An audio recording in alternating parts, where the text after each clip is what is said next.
ఇవాళ మనం 'spy family' season 3 episode 6 అయితే ఎక్స్‌ప్లెయిన్ చేయబోతున్నాం. ఇంకా ఈ సీజన్‌కి సంబంధించి ఎపిసోడ్ 2 అయితే బ్లాక్ అయింది. అందుకే మీకు దీనికి సంబంధించి ఎపిసోడ్ 2 అయితే దొరకదు. నేను దాన్ని మళ్ళీ అప్‌లోడ్ చేస్తాను. సరే, ఇక మిగతా విషయాలన్నీ ఎండింగ్‌లో మాట్లాడుకుందాం. సో లేట్ చేయకుండా ఎపిసోడ్‌లోకి వెళ్ళిపోదాం. ఇక ఎపిసోడ్ స్టార్టింగ్‌లో మనం ఆనియాని అయితే చూస్తాం. తను డేమియన్‌తో స్నాక్స్ గురించి అడుగుతూ ఉంటుంది. ఎందుకంటే మనకు తెలుసు కదా, ఇంతకుముందు డేమియన్ ప్రామిస్ చేశాడు తనకి మంచి కేక్‌ని ఇప్పిస్తానని. ఇక ఇది విని సిగ్గుపడుతూ డేమియన్ అంటాడు, నేను నీకు ఎప్పుడు చెప్పాను స్నాక్స్ ఇప్పిస్తానని. ఇంకా నువ్వు నా మీద బర్గర్ విసిరేసిన సంగతి మర్చిపోయావా? ఇక ఇదే మూమెంట్ లో డేమిన్ కూడా ఆన్య కర్చీఫ్ ఇచ్చిన సంగతి అయితే గుర్తుకొస్తుంది. తన మనసులో అనుకుంటాడు, నేను చెప్పాను తనకి ఏదో ఒకటి ఇస్తానని. అలాగైతే తనకి కర్చీఫ్ ఇచ్చిన దానికి బదులుగా స్నాక్స్ అడుగుతున్నట్టుంది. ఇంకా నయం తను మీ నాన్నని కలవాలని చెప్పలేదు. ఇక ఇంకోవైపు మనం ఆన్యని చూస్తే తను డేమియన్ మైండ్ అయితే రీచ్ చేస్తుంది. తన మనసులో అనుకుంటుంది, అవును ఇది కూడా ఒక మంచి ఐడియానే, నేను ఇప్పుడు బాస్ ని కూడా కలవచ్చు. ఇక ఇప్పుడు ఆన్య డేమియన్ తోటి అంటుంది, నాకు స్నాక్స్ ఏవి వద్దు, నాకు కేవలం మీ ఇంటికి రావాలని ఉంది. ఇక ఇది విని డేమియన్ ఇంకా బేకీ అయితే షాక్ అవుతారు.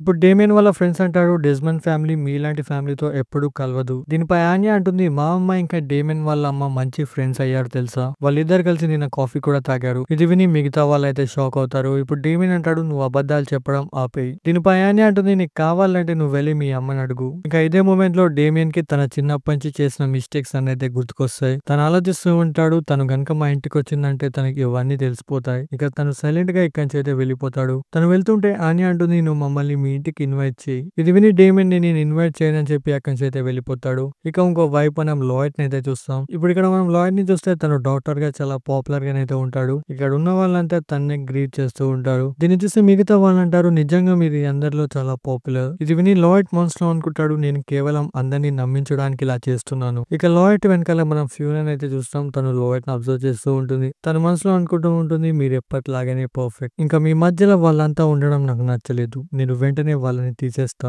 ఇంకా మనం ఇక్కడ ఇంకొక డాక్టర్ అయితే చూస్తాం. తను లాయిడ్ ని చూసి చాలా కోపంగానైతే ఉంటాడు. ఇక దీని తర్వాత మనం లాయిడ్ ని ఇంకా ఫ్యూనన్ అయితే చూస్తాం. ఇక్కడ లాయిడ్ ఫ్యూనా తోటి అంటూ ఉంటాడు, నాకు కొందరు పేషెంట్స్ కావాలి, ఎవరైతే మెలిండాకి కొంచెం క్లోజ్ గా ఉంటారో. ఇక్కడ ఫ్యూనా అంటుంది, ఇప్పుడు ఎవరు కూడా మెలిండా ఉండే గ్రూప్ లోనే ఉంటుంది కదా. దీనిపై లాయిడ్ అంటాడు, తన వల్ల మనకి మెలిండాకి సంబంధించిన పూర్తి ఇన్ఫర్మేషన్ దొరకదు. ఇంకా లాయిడ్ అంటాడు, మెలిండా మనకి యూజ్ అవుతుంది అనుకుంటే నిన్ను కూడా ఆ గ్రూప్ లో జాయిన్ చేస్తా. ఇప్పుడు ఫ్యూనా అంటుంది, ఇంకా లేట్ అవ్వలేదు, ఈ మిషన్ లో మీరు నన్ను మీ వైఫ్ గా సెలెక్ట్ చేసుకోండి. దీనిపై లాయిడ్ అంటాడు, అలా ఏమీ వద్దు, నువ్వు కేవలం నాకు హెల్ప్ చేయి అంతే. ఇప్పుడు ఫ్యూనా అంటుంది, మెలిండాకి క్లోజ్ గా ఉన్న వాళ్ళ ఇన్ఫర్మేషన్ నా దగ్గర ఉంది, కానీ వాళ్ళని ట్రీట్ చేయడానికి మీకు పర్మిషన్ దొరకదు, ఎందుకంటే ఇదంతా డైరెక్టర్ చేతిలో ఉంటుంది. కానీ డైరెక్టర్ ని చూస్తే తను మీ మీద చాలా కోపంగా ఉన్నాడు, ఎందుకంటే నువ్వు రాకముందు తన హాస్పిటల్లో చాలా ఫేమస్ గా ఉండేవాడు, కానీ నువ్వు వచ్చిన తర్వాత అంతా మారిపోయింది. ఇది విని లాయిడ్ అంటాడు, నువ్వు చెప్పింది నిజమే, ఇంకా నేను ఇవన్నిటిని ఇంప్రూవ్ చేయడానికి ట్రై చేస్తున్నాను. ఇప్పుడు ఫ్యూనా అంటుంది, విఐపి పేషెంట్స్ ని ఎవరు ట్రీట్ చేయాలనేది అతనే డిసైడ్ చేస్తాడు. ఇప్పుడు లాయిడ్ ఫ్యూనా తోటి అంటాడు, నువ్వు అన్ని రెడీ చేయడంలో నాకు హెల్ప్ చేస్తావా. ఇంకా దీని తర్వాత మనం ఫ్యూనా ని చూస్తే తను సంతోషంగా బయటకైతే వెళ్తూ ఉంటుంది. ఇంకా ఎక్కడ మనం డైరెక్టర్ ని చూస్తాం, తనైతే షాక్ లో ఉంటాడు. ఇప్పుడు డైరెక్టర్ అంటూ ఉంటాడు, ఫ్యూనా కూడా లాయిడ్ ని ఇష్టపడుతుందా, ఇక లాభం లేదు, ఇతను ఏదో ఒకటి చేసి ఈ హాస్పిటల్ నుంచి పంపించాలి. సరే, దీని తర్వాత మనం వీళ్ళకి సంబంధించిన ఒక మీటింగ్ అయితే చూస్తాం. ఈ మీటింగ్ అయితే 12 PM కి అయితే ఉంటుంది. ఇంకా డైరెక్టర్ తన ప్లాన్ లో భాగంగా ఈ మీటింగ్ యొక్క షెడ్యూల్ అయితే చేంజ్ చేస్తాడు. ఇక డైరెక్టర్ ఇదంతా లాయిడ్ లేట్ గా రావడానికి చేస్తాడు, ఎందుకంటే లాయిడ్ లేట్ గా వచ్చాడంటే ఇక్కడ ఉన్న వాళ్ళంతా లాయిడ్ ని తిడతారు, అదే డైరెక్టర్ కి కావాలి. ఇంకా తను అనుకున్నట్టే లాయిడ్ ఇక్కడికి లేట్ గానైతే వస్తాడు. ఇంకా లాయిడ్ కి ఈ విషయం ముందే తెలుసు, డైరెక్టర్ షెడ్యూల్ ని మార్చాడని. కానీ డైరెక్టర్ ని సంతోష పెట్టడానికి తనైతే లేట్ గా వస్తాడు. కానీ ఇక్కడ చూస్తే డైరెక్టర్ అనుకున్న ప్లాన్ అయితే సక్సెస్ అవ్వదు. ఇక్కడ వీళ్ళంతా అంటుంటారు, నువ్వు లేట్ గా వచ్చిన దానికి బాధపడకు, ఎందుకంటే నువ్వు చాలా కష్టపడతావు కాబట్టి ఇవన్నీ మామూలే. ఇక ఈ మాట వినగానే అయితే డైరెక్టర్ అయితే షాక్ అవుతాడు. ఇక డైరెక్టర్ ఈ ప్లాన్ ఫ్లాప్ అయిన తర్వాత ఇంకొక ప్లాన్ అయితే ఇస్తాడు. ఇక దాంట్లో భాగంగా తను లాయిడ్ కు ఒక కాఫీని అయితే ఇస్తాడు, దాంట్లో ఏదో కలిపి ఉంటుంది. ఇక ఈ విషయం లాయిడ్ కి తెలిసిన తను ఆ కాఫీని అయితే తాగుతాడు. ఇక దీని తర్వాత మనం లాయిడ్ ని ఒక పిల్లాన్ని ట్రీట్ చేస్తూ చూస్తాం. ఇక్కడ లాయిడ్ కడుపు తిప్పుతూ ఉన్న తను ఆ పిల్లాన్ని ట్రీట్ చేస్తూ ఉంటాడు. ఇక తను ఇలా కొంచెం సేపు ట్రీట్ చేసిన తర్వాత తను వాష్రూమ్ కని వెళ్తూ ఉంటాడు. ఇక ఇలాంటి సిచ్యువేషన్ లో కూడా లాయిడ్ తనని ట్రీట్ చేయడం చూసి పిల్లాడు అయితే చాలా ఇంప్రెస్ అయిపోతాడు. తను అంటాడు, మీరు ఇలాంటి సిచ్యువేషన్ లో ఉన్న మీరు నన్ను బాగా ట్రీట్ చేశారు, ఇక నేను కూడా ఫ్యూచర్ లో మీలాగే కష్టపడతాను. ఇక బయటంగా ఇదంతా వింటూ డైరెక్టర్ అయితే షాక్ లో ఉంటాడు. ఇక ఇలాగే డైరెక్టర్ లాయిడ్ పేరు చెడగొట్టడానికి కొన్ని ప్లాన్స్ అయితే వేస్తాడు, అవి అయితే వర్కౌట్ కావు. సరే, దీని తర్వాత మనం ఫ్యూనన్ అయితే చూస్తాం. తను ఒక లెటర్ చదువుతూ ఉంటుంది. దీనిలో లాయిడ్ రాసుంటాడు, నేను నీ కోసం వెయిట్ చేస్తూ ఉన్నాను. ఇంకా మనం ఫ్యూనా వెనకాల డైరెక్టర్ అయితే చూస్తాం. ఇక్కడ డైరెక్టర్ అంటూ ఉంటాడు, ఈ లెటర్ ఫేక్ అన్న సంగతి నాకు ఒక్కనికే తెలుసు, ఇంకా నువ్వు అక్కడ రోజు మొత్తం వెయిట్ చేసిన లాయిడ్ అక్కడికి రాడు, ఇంకా రేపటి నుంచి హాస్పిటల్ మొత్తం వీళ్ళ గురించే మాట్లాడుకుంటారు. ఎలా అంటే లాయిడ్ కి వైఫ్ ఉన్నాక కూడా వేరే అమ్మాయితో అఫైర్ పెట్టుకున్నాడని. ఇంకా ఇక్కడే మనం ఫ్యూనాని అయితే చూస్తాం. తనకు అర్థమైపోతుంది ఇది ఒక ఫేక్ లెటర్ అని. ఇక తను డైరెక్టర్ మీద చాలా కోపంగా ఉంటుంది. ఇదే మూమెంట్ లో ఇక్కడికి లాయిడ్ కూడా వచ్చేస్తాడు. ఇప్పుడు ఫ్యూనా లాయిడ్ తోటి అంటుంది నాకు డైరెక్టర్ మీద చాలా కోపంగా ఉంది. ఇది విని లాయిడ్ తన్ని ప్రశాంతంగా ఉండమని చెప్తాడు. ఇప్పుడు ఇక్కడ వీళ్ళిద్దరు ఇలా మాట్లాడుకోవడం చూసి డైరెక్టర్ కి అయితే చాలా కోపం వస్తుంది. ఇక తను వెంటనే వెళ్లి సెక్యూరిటీ బ్యూరోకి అయితే కాల్ చేస్తాడు. తను వాళ్ళకి చెప్తాడు మా హాస్పిటల్లో ఒక స్పై ఉన్నాడు.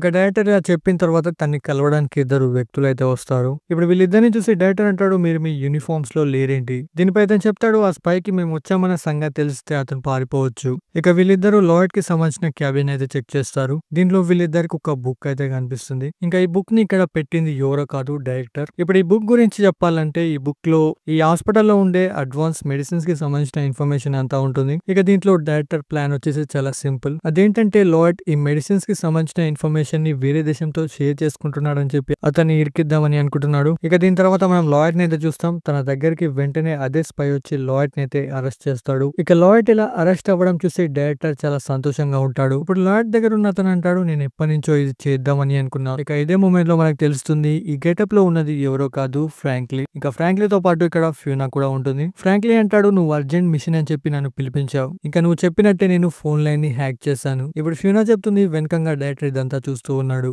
ఇక దీన్ని నోటీస్ చేసి లాయిడ్ కూడా తన యాక్టింగ్ అయితే స్టార్ట్ చేస్తాడు. లాయిడ్ అంటాడు నేను అసలు ఏం తప్పు చేశాను, మీరందరూ నన్ను ఎందుకు అరెస్ట్ చేస్తున్నారు? ఇది విని ఫ్రాంక్లీ అంటాడు ఈ ఫైల్ నీదే కదా. దీనిపై లాయిడ్ అంటాడు ఈ ఫైల్ గురించి నాకేమీ తెలీదు. ఇప్పుడు ఇక్కడే ఉన్న ఫ్యూనా అక్కడ వెనకాల దాచుకున్న డైరెక్టర్ అయితే పట్టుకొస్తుంది. తను చెప్తుంది ఇతనే చెప్పాడు నువ్వు ఒక స్పై అని. ఇప్పుడు ఇక్కడే ఉన్న లాయిడ్ వెంటనే ఆ బుక్ ని అయితే చెక్ చేస్తాడు. ఇప్పుడు ఆ బుక్ ని చూసి తను అంటాడు ఈ రైటింగ్ నాది కాదు, ఈ రైటింగ్ ని చూస్తే సేమ్ మీ రైటింగ్ లాగానే ఉంది. ఇది విని ఫ్రాంక్లీ వెంటనే డైరెక్టర్ మీద గన్ అయితే పాయింట్ చేస్తాడు. ఫ్రాంక్లీ అంటాడు చెప్పు నువ్వెవరు, నీ పేరేంటి? ఇది విని డైరెక్టర్ తన పేరునైతే చెప్తాడు. ఇప్పుడు తన పేరు విని ఫ్యూనా అంటుంది ఇతని పేరు మన బ్లాక్ లిస్ట్ లో ఉంది. ఇక ఇప్పుడు ఫ్రాంక్లీ ఆ డైరెక్టర్ చేసిన నిజమైన మిస్టేక్స్ అయితే తనకు చెప్తూ ఉంటాడు. ఇదంతా విని డైరెక్టర్ అంటాడు ఇదంతా మీకెలా తెలుసు? ఇంకా వీళ్ళిద్దరూ తనైతే అరెస్ట్ చేస్తారు. ఇక దీన్ని చూసి లాయిడ్ అంటాడు అవును డైరెక్టర్ తప్పు చేశాడు, కానీ అతను మీరు అనుకున్నంత చెడ్డవాడు కాదు. ఇంకా తను మన దేశానికి అగెనిస్ట్ గా ఎప్పుడు వెళ్ళడు. అతన్ని ఇష్టపడే వాళ్ళు ఇక్కడ చాలా మంది ఉన్నారు. అందుకే ప్లీజ్ అతన్ని వదిలేయండి, అతనికి బదులుగా నన్ను అరెస్ట్ చేయండి. ఇక ఇదంతా వినగానే వీళ్ళిద్దరూ సైలెంట్ గా ఇక్కడి నుంచి అయితే వెళ్ళిపోతారు.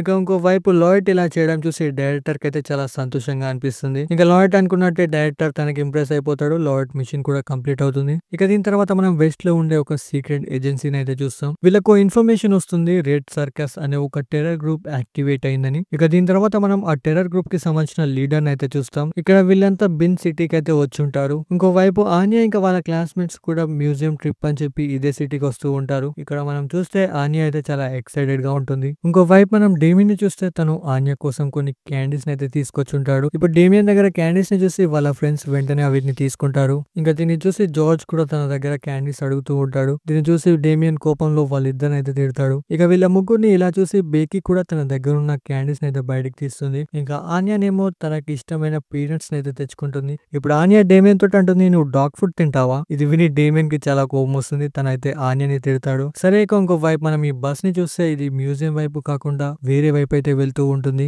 దీన్ని చూసి టీచర్ అంటాడు మనం రాంగ్ రూట్ లో వెళ్తున్నాం. కానీ ఇక్కడ చూస్తే బస్ డ్రైవర్ ఏమో సైలెంట్ గా ఉంటాడు. ఇంకా ఇక్కడ బస్ ఇలాగే వెళ్తూ ఒక ప్లేస్ లోనైతే ఆగుతుంది. ఇప్పుడు ఇక్కడ ఉన్న ఇద్దరు వ్యక్తులు ఈ బస్ లోకి అయితే ఎక్కుతారు. ఇక వీళ్ళిద్దరు వచ్చి రాగానే టీచర్ ని వాళ్ళ దగ్గర ఉన్న ఎలక్ట్రికల్ గన్ తోటి అయితే కింద పడేస్తారు. ఇప్పుడు ఇక్కడ ఉన్న తను అంటూ ఉంటాడు రెండో బస్ కూడా మా కంట్రోల్లో ఉంది. ఇంకా ఇక్కడ ఉన్న పిల్లలందరూ అరుస్తూ ఉంటారు. ఇంకా వీళ్ళ బస్ వెనకాల ఒక సెక్యూరిటీ కార్ అయితే వస్తూ ఉంటుంది. ఇక దీన్ని నోటీస్ చేసి తిను వెంటనే గన్ని తీసి ఆ కార్ అయితే షూట్ చేస్తాడు. ఇక దీని వల్ల ఆ కార్ అక్కడే ఆగిపోతుంది. ఇప్పుడు తినంటాడు మేము రెడ్ సర్కస్ వాళ్ళం, మీరు క్షేమంగా ఇంటికి వెళ్ళాలంటే మేము చెప్పినట్టు వినండి. అండ్ దీంతో ఎపిసోడ్ ఇక్కడే కంప్లీట్ అయిపోతుంది. ఐ హోప్ ఈ ఎపిసోడ్ మీకు నచ్చిందని అనుకుంటున్నాను. నచ్చితే కింద కమెంట్ చేసి చెప్పడం మర్చిపోకండి. ఛానల్ కూడా నాకు సబ్స్క్రైబ్ చేసుకోండి. బాయ్.